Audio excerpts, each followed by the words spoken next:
आप सभी को दिल से प्रणाम। मैं पवन सिंह आ रहा हूं काराकाट। सर सजदे में है, दिल में सेवादारी है। काराकाट लोकसभा की मिट्टी मुझे मां जैसी प्यारी है। आपका आशीर्वाद, प्यार और दुलार मिले, बस इतनी सी चाहत हमारी है। काराकाट की देवतुल्य जनता को नमन करता हूं।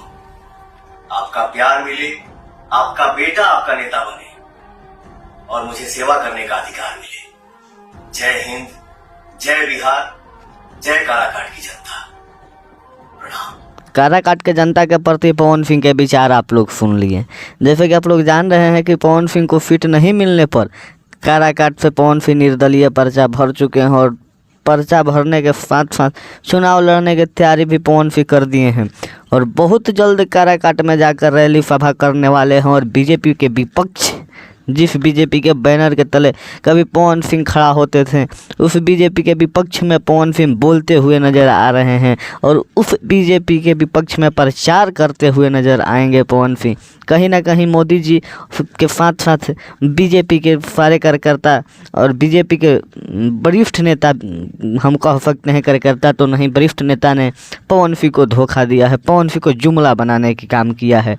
पवन सिंह से आज 10 साल तक पवन सिंह बीजेपी में कार्यरत थे और स्टार प्रचारक के रूप में थे, लेकिन आज पवन सिंह को बीजेपी से क्या सिला मिला, ये तो अपनों के नहीं छोड़े। तो पवन सिंह को बीजेपी ने यही सिला दिया कि पवन सिंह को बीजेपी ने बोल दिया कि आप हट जाइए, या फिट नहीं दिया। यही हो सकता है, जब आप किसी को दुरदुराते हैं तो सामने से कैसे कह सकते हैं कि दुरदुरा रहे हैं।